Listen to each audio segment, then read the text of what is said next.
Salut la MIF, j'espère que vous allez bien et bienvenue dans ce nouvel épisode de Dis-moi tout DMT.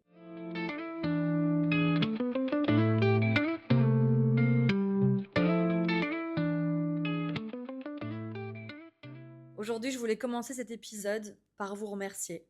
Vous remercier pour vos messages, enfin tout ce que j'ai lu, ça m'a tellement fait chaud au cœur. C'était vraiment le but de ce podcast de me livrer à vous. Mais quand je lis vos retours et que vous vous confiez également sur votre parcours de vie, bah ça me va droit au cœur. Et ça vous montre vraiment qu'on fait partie d'un tout. Que pour moi, l'univers, pour moi, le monde, la matrice, c'est une seule chose et que du coup c'est comme si on était tous reliés, enfin on est tous reliés les uns aux autres et ça me tenait à cœur de partager mon histoire pour que vous compreniez que même si vous aussi vous avez vécu ou vous vivez des choses actuellement difficiles, ben que ce n'est que passager, temporaire et qu'on peut vraiment tout transformer en ayant les bonnes clés en main.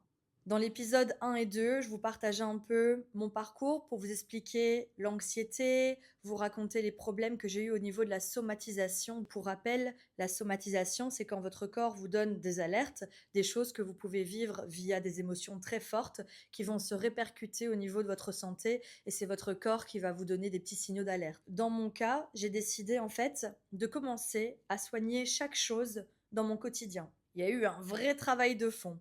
Ça veut dire que j'ai travaillé au niveau du transgénérationnel. J'ai commencé à m'intéresser aux 5 blessures de l'âme. J'ai commencé à lire sur le développement personnel. Et je pense que l'univers s'est dit, bon, la petite Sarah, là, on l'a bien fait galérer. Je pense qu'il est temps de lui filer un petit coup de pouce. Et comme je vous ai dit, j'adore les citations. Et s'il y en a une qui me fait vraiment vibrer, c'est « Il n'y a pas de hasard, il n'y a que des rendez-vous ». Et pour le coup, cette personne avait bien rendez-vous chez moi. Alors en fait, j'étais à un barbecue quelques semaines avant ce rendez-vous. Et cette jeune fille m'avait rencontré durant ce barbecue. On avait une amie en commun. Et elle a pris rendez-vous chez moi pour un soin. Elle est donc venue faire son soin dans mon institut et on a commencé à papoter. On a parlé de spiritualité parce que même si je connaissais pas trop la loi de l'attraction à ce moment-là, j'étais vachement ouverte à tout ce qui touche à la spiritualité. Depuis que je suis enfant, il m'est arrivé énormément de choses par rapport à la vie après la mort, enfin la vie après la vie, etc.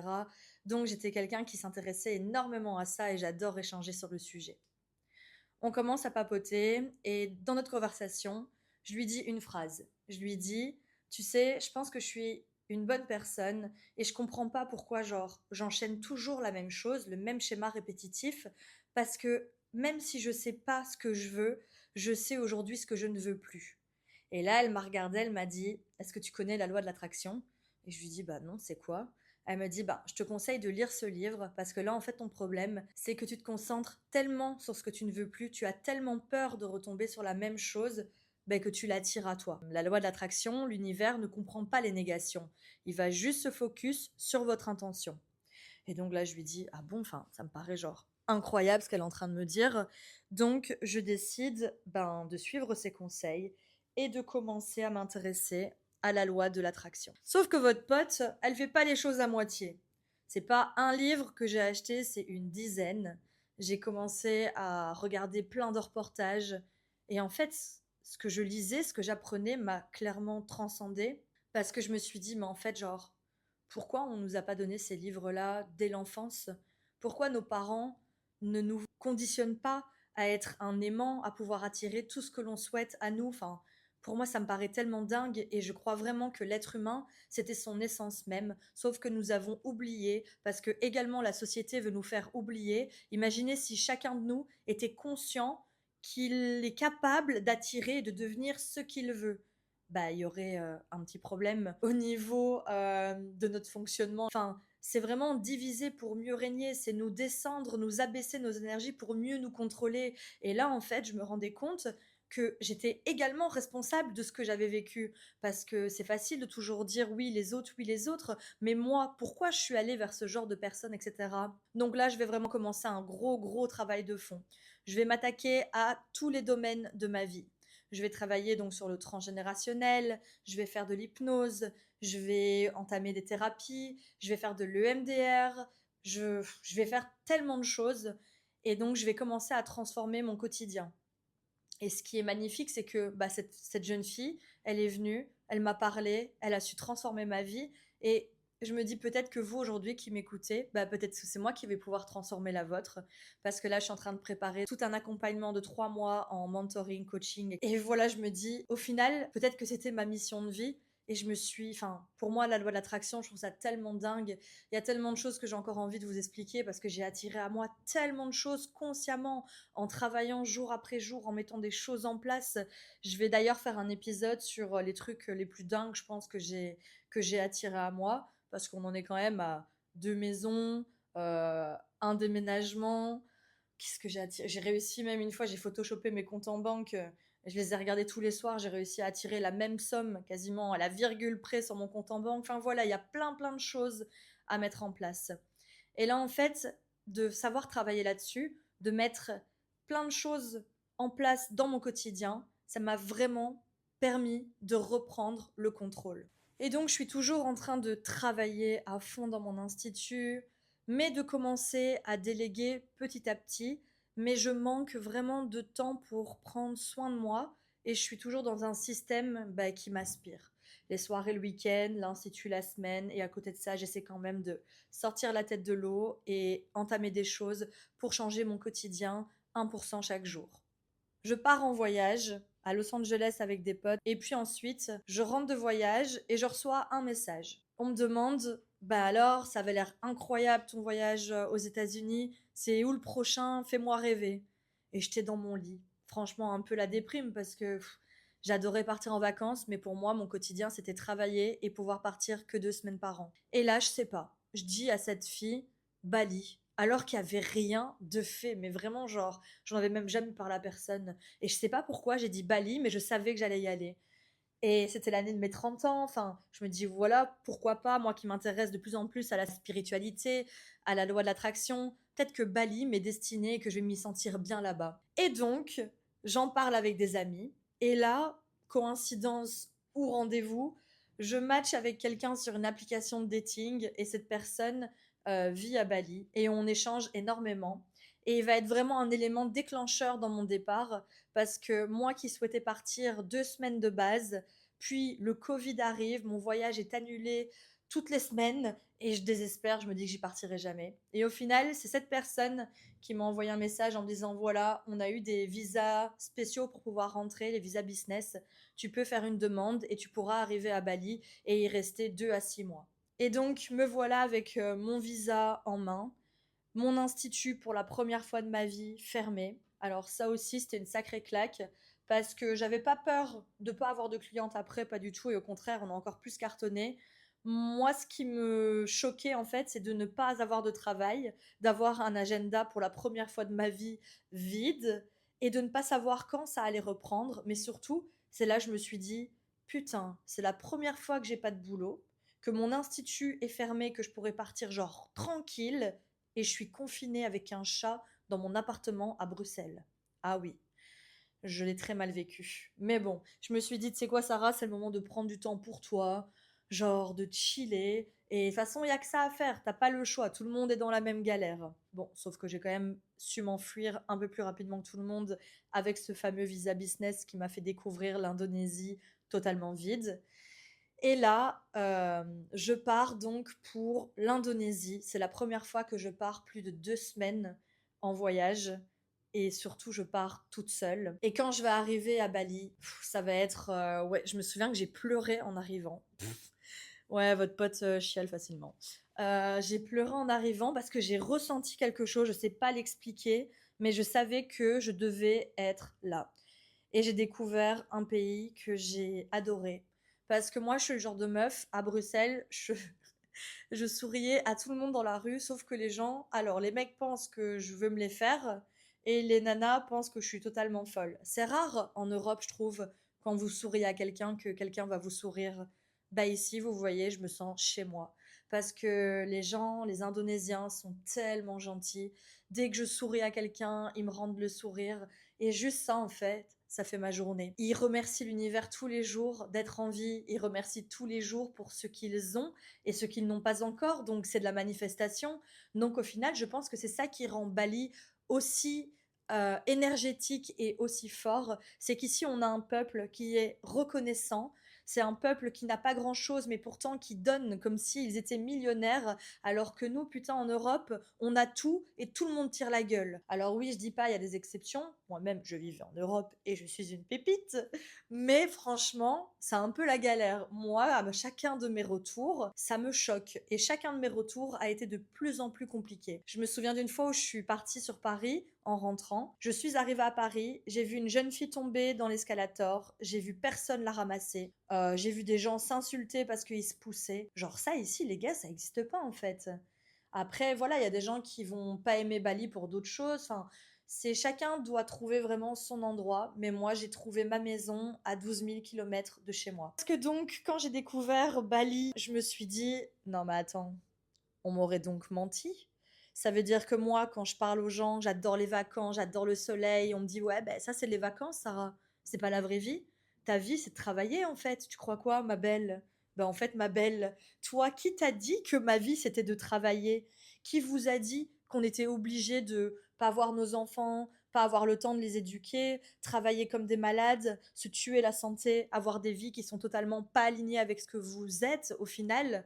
Parce que est-ce qu'on a pris le temps de se connaître? Est-ce qu'on a pris le temps de se soigner? Est-ce que toi qui m'écoutes, est-ce que tu as compris tes schémas? Est-ce que tu sais où tu veux aller? Est-ce que tu sais comment tu peux y arriver? Enfin, il y a tellement de personnes qui pensent avoir une vie alignée et puis qui au final se tapent une maladie et remettent tout en question. Mais est-ce qu'il faut aller jusque-là pour comprendre les choses?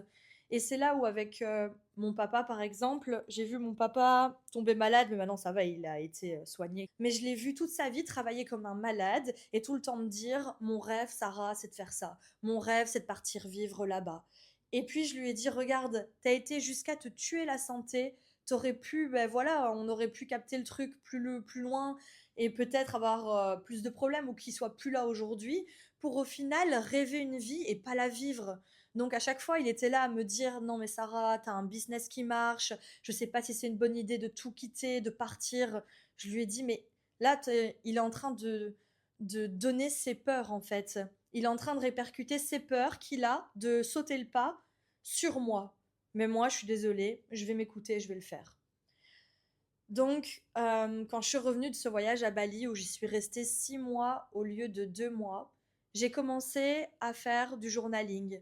J'ai commencé à pratiquer la méditation.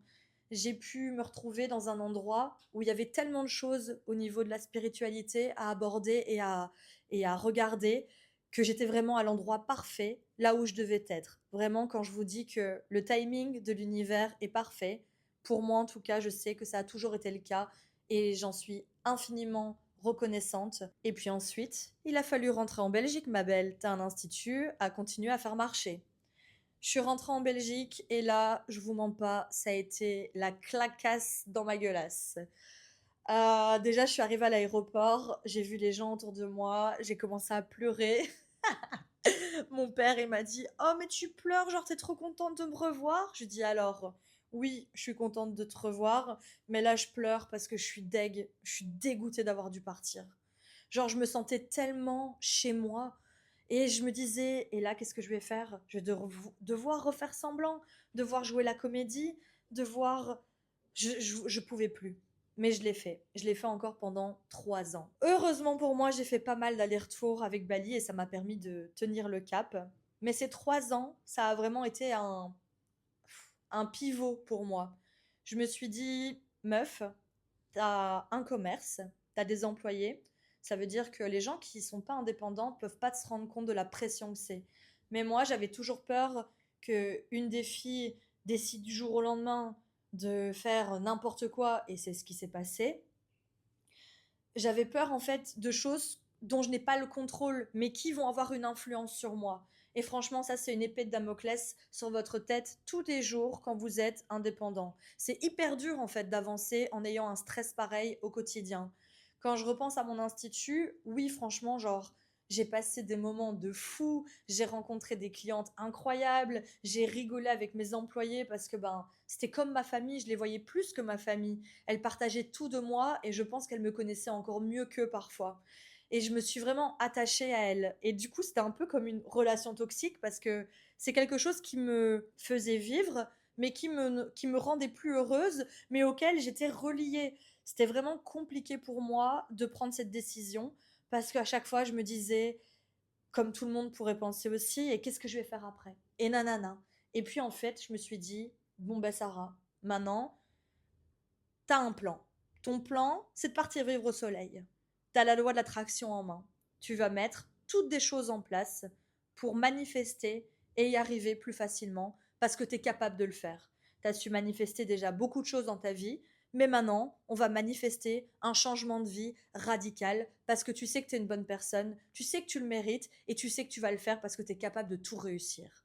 Et j'aimerais vraiment que si toi tu m'écoutes, t'adaptes ce mental parce que crois-moi, c'est en ayant un mindset d'enfer que tu pourras relever tous les défis.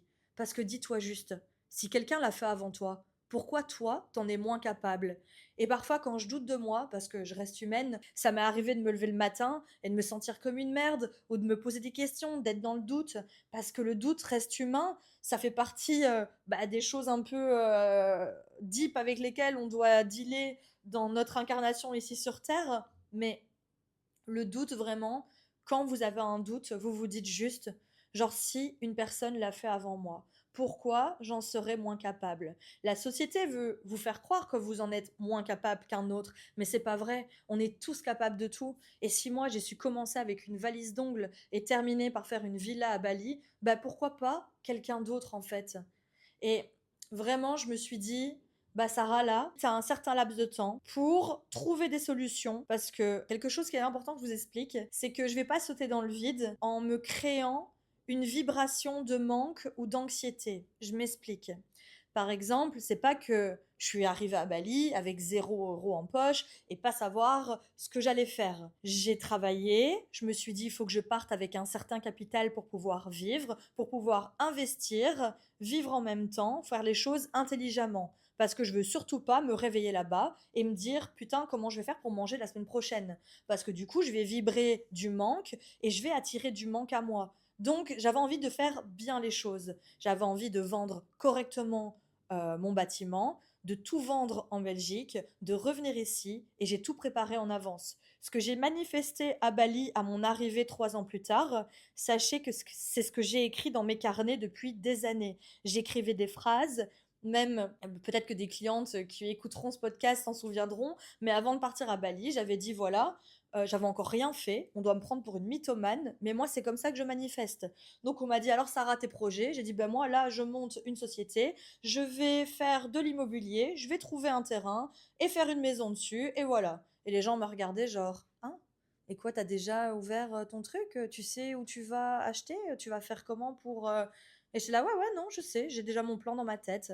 Et finalement, alors que je n'avais rien en main, j'ai tout fait au final et tout s'est réalisé comme je l'avais dit et comme je l'avais écrit. Parce que j'ai mis l'impulsion à ce projet et que j'ai manifesté. Et que voilà, mais ça on expliquera ça dans un autre épisode parce qu'il y a tellement de choses à dire là-dessus. Mais bon, en soi, j'espère que vous avez compris que dans cette partie-ci, ben, quelqu'un est venu allumer une lumière sur mon chemin, m'a parlé de la loi d'attraction, et je me suis dit, ben, pourquoi pas? Qu'est-ce que j'ai à perdre quand je vois ma vie actuelle, à part mon travail, le reste, c'est le carnage, j'ai rien à perdre. J'ai tout à gagner. Et ça m'a vraiment permis de transformer mon quotidien, ma manière de penser, ma manière de vivre, et quand je repense, là, quand je vous ai raconté ces histoires, ah, et alors, j'enchaîne ce mec-là, et après, là, ça n'allait pas. Je me dis, mais waouh! Genre, je connais plus cette Sarah, en fait. Alors oui, bien sûr, je vous ai raconté que les mauvais côtés. Bien sûr, entre-temps, et entre ces personnes-là, j'ai rencontré de très chouettes personnes avec qui ça n'a pas forcément abouti à quelque chose. Là, il fallait que je vous raconte quand même les passages qui ont été pour moi les plus marquants et qui m'ont un peu rendu mal dans ces années-là, mais dire qu'il y a des personnes, je me dis à l'heure actuelle, qui sont dans ce mal-être dans lequel j'ai pu être, qui enchaînent des trucs de merde, que ce soit avec l'argent, avec les relations, et qui ne savent pas comment en sortir, alors qu'au final, il y a vraiment des choses à mettre en place, il y a des moyens de s'en sortir et ça me tient à cœur si je vais pouvoir aider ces personnes-là à faire de même. Au final, je me dis, dans mon ancien travail, je prenais soin des gens et ça me faisait trop de bien de voir des femmes qui n'avaient pas trop confiance en elles parce que je savais ce qu'elles pouvaient ressentir et quand elles partaient de chez moi et qu'elles se trouvaient belles, bah, j'avais tout gagné. Même si je leur disais toujours que moi, je les rendais pas belles, je les sublimais parce qu'elles étaient déjà magnifiques. Et au final, peut-être que prendre soin des autres, c'était ma manière avant d'aborder mon côté un peu plus spirituel et que aujourd'hui, vous donner des outils qui vont vous permettre de travailler vraiment, de faire un travail de fond. En fait, je me dis que c'est qu'une continuité de ce que je faisais. Bon, j'espère que ça vous a boosté, ce petit épisode. Et s'il peut t'inspirer, te motiver et te donner l'envie d'en apprendre un peu plus sur la loi de l'attraction, n'hésite pas à m'envoyer un message sur mon Instagram bck.sara. Je vous embrasse, prenez soin de vous. N'hésitez pas à liker ce podcast, à le partager s'il vous a plu. Je vous envoie beaucoup d'amour et je vous souhaite de passer une belle journée ou une belle soirée selon le moment auquel vous m'écoutez. Et merci d'avoir juste pris le temps. Bye, à la semaine prochaine.